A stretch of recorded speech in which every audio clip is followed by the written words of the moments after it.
I have no doubt that the Madleen and the Freedom Flotilla coalition behind it, the response of the Israeli government, as pathetic and small-minded and illegal as it was, will provoke a greater backlash, will only encourage the international community to continue fighting, to show more courage, to show a greater resilience in the face of these efforts to criminalize and otherwise discourage such solidarity with the people of Palestine.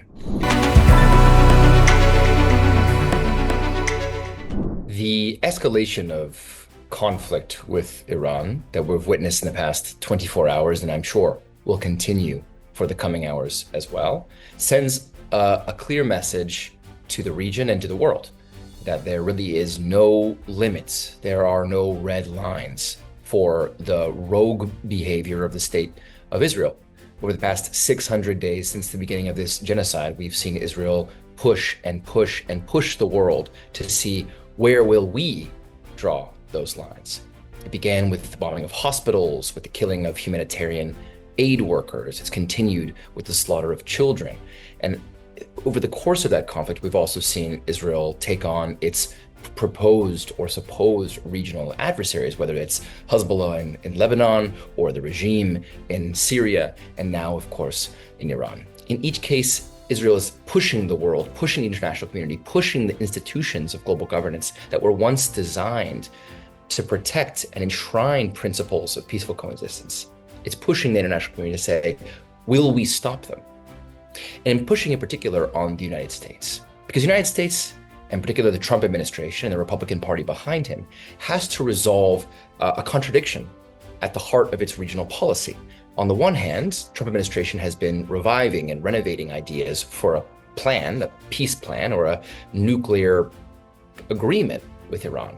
On the other, its principal ally that it's armed to the teeth and backed diplomatically throughout this genocide, has now gone ahead without its approval and killed the chief negotiator in those discussions in an effort to disrupt the advance towards some kind of agreement, some kind of proposal that could sustain a different kind of US-Iran relationship and bring greater stability and coexistence to the region. So the question today remains the same as it's been last month and the months before that, all the way to October 2023. When will the world, when will the international community, when will the United Nations, when will the global governance system stand up to the rogue actions and rogue behavior of the state of Israel? I think it's unclear at this stage that we're speaking right now how Iran can, should, may respond to this unprovoked and retaliatory, let me start that question again. I think it's unclear at this moment that we're speaking now how Iran should or may or can respond to this escalation of hostilities from Israel and a blatant attack on its scientific community, on its armed forces, on its nuclear facilities. I think we have to ask ourselves a kind of different kind of question, which is how would Israel respond? How would a European power respond? How would any country respond to such an effort to undermine the sovereignties and capacities of the system? And what are the consequences for the region? Speaking to you as a US American, obviously, I don't know what's in the mind of Iran and the Iranian government. All I know is that the effort of the United States to back Israel in this attack is incredibly dangerous, incredibly irresponsible, even for its own purposes, for the risk of instability and threat to peace and the unraveling of what remains of a kind of a regional framework for kind of equilibrium in the region, which of course is Israel's principal goal, is destabilization, regime change, pushing and seeing how far it can remold the region to its interests and to its designs, in particular for the Palestinian question, snuffing out any hint of resistance or substantive geopolitical challenge to its long-standing project to eliminate what remains of Palestine, and of course the prospect of any kind of statehood or territorial renegotiation of its sovereignty. I think it's it's too early to tell how exactly this attack, which has just unfolded in the last hours, will result for the development of nuclear capacities in Iran, or how it will result for the wider region. I think would be unfair and inaccurate to say that Iran's nuclear program has been motivated by some kind of vengeful drive.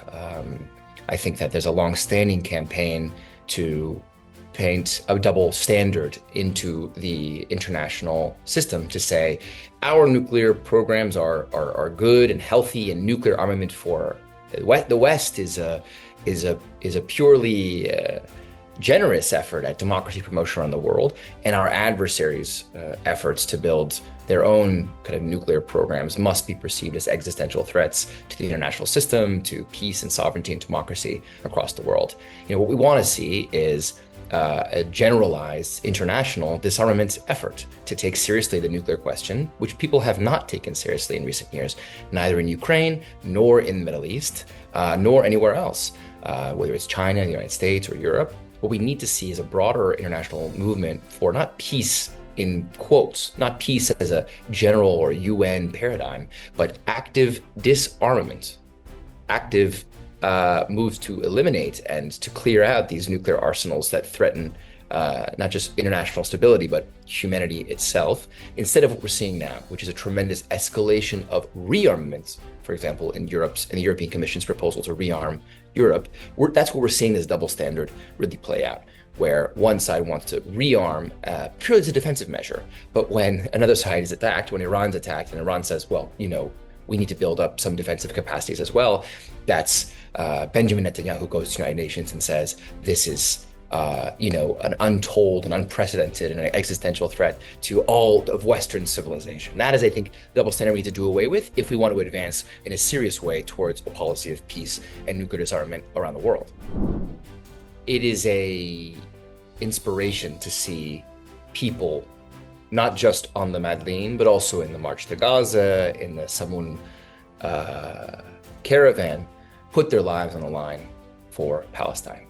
It's incredibly exciting and important and inspiring to see the peoples of the world wake up to this crisis and feel the sense of urgency that so many people have felt in the face of this genocide and the heart-wrenching images that have poured onto our screens and into our homes for the past 600 days of children, of women, of families, men, of buildings destroyed, and hospitals in ruins, and people burning and people fleeing.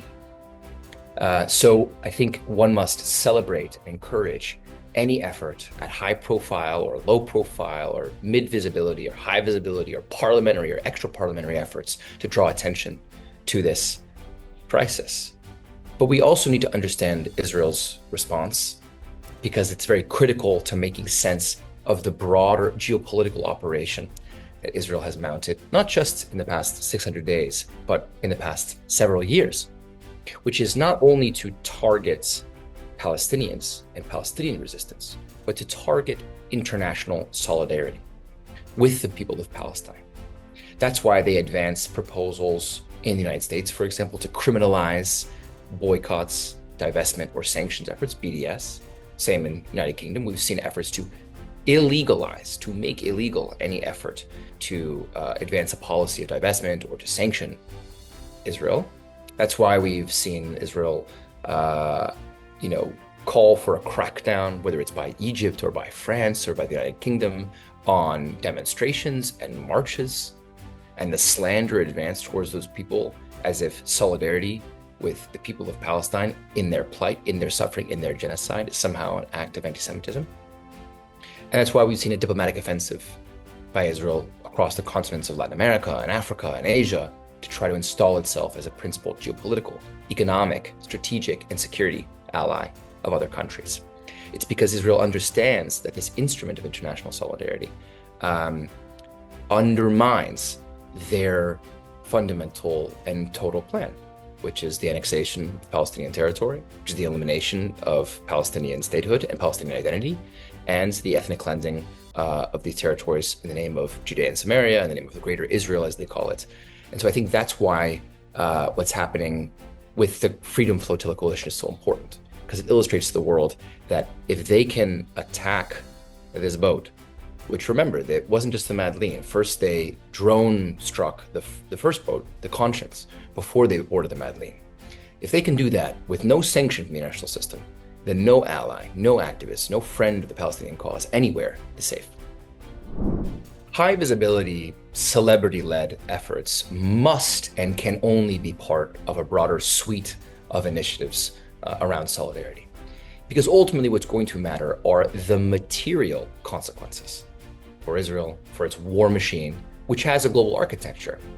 Visibility is important. We live in an age of hyper-political engagement on platforms and social media, highly mediatized world in which people understand their politics through the prism of these images and filtered through Instagram or Twitter, now X, these kinds of platforms. But what's going to matter here is what has mattered in similar efforts, such as the South African apartheid case or Pinochet's Chile. Trade unions refusing to load weapons, refusing to produce armaments, governments and states taking action, as we're seeing many states rising to the occasion in the case of the so-called Hague group of nations that are rising up to take concrete and coordinated legal measures at national and international levels against Israel. These are the things that will ultimately dismantle that war machine that feeds weapons, but also diplomatic cover and commercial cover to what experts understand to be a genocide of the Palestinian people. And so that's why I think we need to understand the Madeleine and these celebrity-led efforts, which are great and very important. Artists, activists, culture makers generally. People would have a responsibility, have an obligation to use that voice and to use that social credibility, to use that political capital in the service of humanity and this cause. But it also needs to be coupled with a serious attention to the circuits of complicity that connect all of our countries and all of our consumer spending and all of our government's procurement to the war machine that is now feeding destruction on the Palestinian people. We are so far behind on the crisis of humanitarian aid provision in Gaza. It is a beautiful thing to witness the flourishing of this ecosystem of civil society initiatives to push forward and demand greater access at the Rafah crossing or through international waters to Gaza, so it can reach its people. But it also takes an accounting with how inadequate some of those measures are with respect to how grave the situation really is. Israel has contracted this fake NGO concocted in the most decrepit, dark corners of the US security apparatus that was built out of Switzerland by some of the darkest forces in the world to create a militarized system of humanitarian aid provision that we've seen coupled with daily massacres of children who are just trying to reach some flower in humanitarian aid. So we need to be working on multiple fronts. It's not enough to say, let's push for more humanitarian access.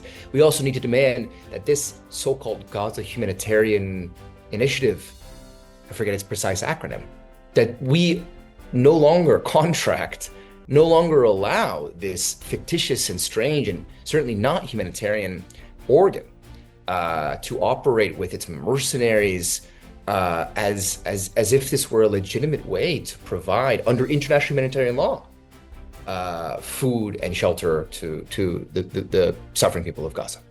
So we need a much more expansive international movement. It's not enough for us to march in the streets. It's really not enough for us to advance parliamentary motions. It has to be a full-scale accounting of this crisis that really threatens not just the people of Palestine, but humanity generally.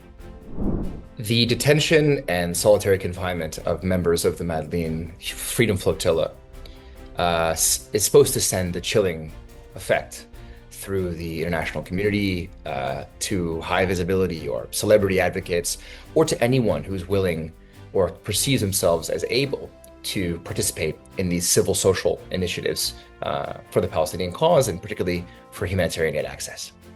But I don't think they will. I think the world has woken up. I know that my conversations with the Freedom Flotilla Coalition, we are planning new missions and new boats, and the wait list is unbelievably long. We can't keep up with the demand. I think we saw people pouring into Cairo from all across the world, paying their own way, finding their own means and methods to try to arrive to the Rafah border.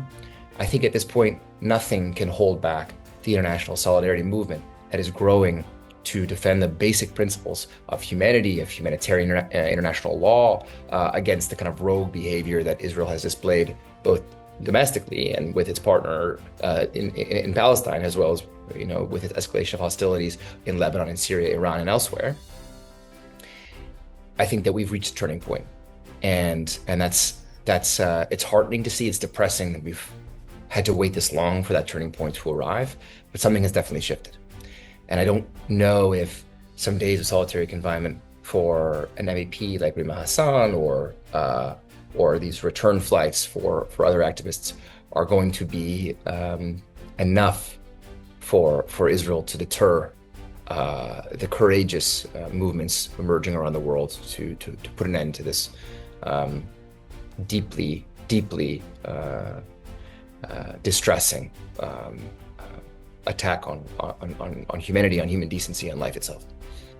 I have no doubt that the Madleen and the Freedom Flotilla coalition behind it, the response of the Israeli government, as pathetic and small-minded and illegal as it was, will provoke a greater backlash, will only encourage the international community to continue fighting, to show more courage, to show a greater resilience in the face of these efforts to criminalize and otherwise discourage such solidarity with the people of Palestine.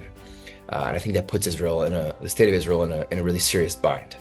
On the one hand, they did their best to try to belittle and minimize and marginalize this boat that was carrying some small amount of humanitarian aid, and to try to send its members back. But I think the courage of the Madleen's members, coupled with the eyes of the world carrying that boat with it, have meant that many millions of more people are taking up a more serious approach and are preparing for a more serious fight ahead to defend the most basic principles of international humanitarian law and the people of Palestine.